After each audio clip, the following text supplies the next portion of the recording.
Hello, we're back for chapter 2 of Uncle Tom's Cabin. Chapter 2 begins with a analysis of the character Eliza, which is the little boy who is going to be sold into slavery's mother. Eliza is presented as very agreeable.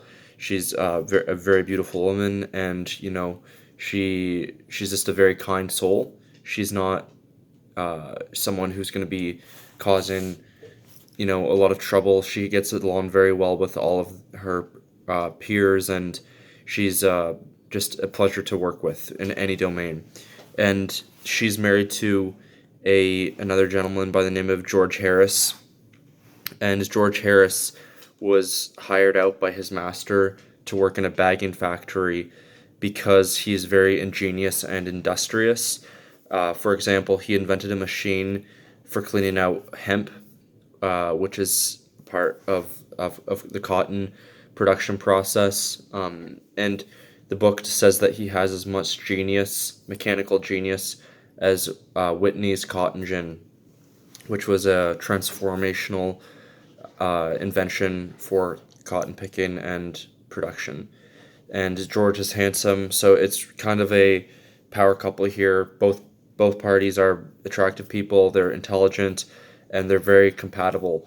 But sadly, George's master is incredibly tyrannical. Nothing like the Shelby family, and George's master begins to feel that he himself is inferior to his slave George because George is industrious and ingenious, and he came up with this invention, whereas the master hasn't done any of these things, and he doesn't have any of these character qualities.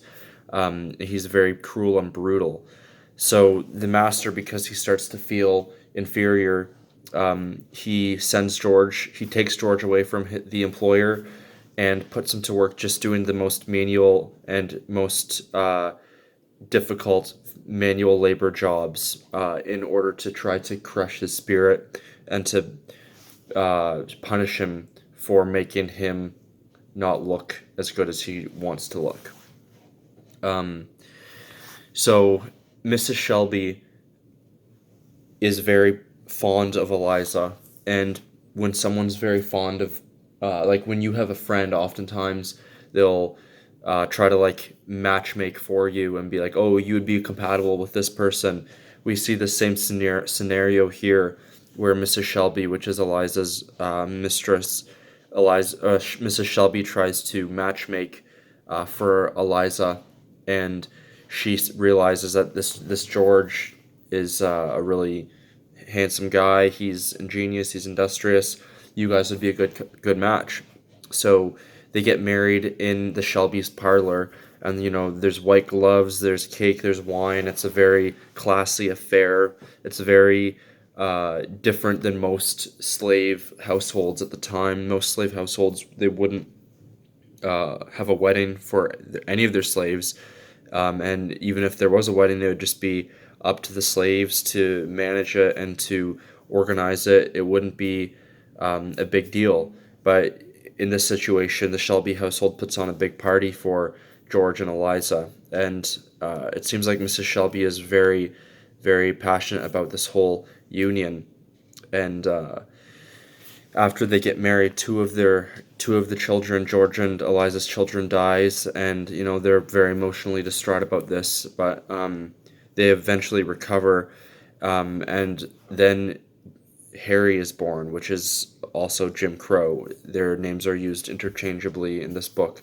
Little Harry is born, and it seems like all is good until her husband is taken away, and then Eliza is, distraught. Again, it seems like nothing is going right for her. So that's the end of chapter 2, and we'll pick up with chapter 3 in the next video.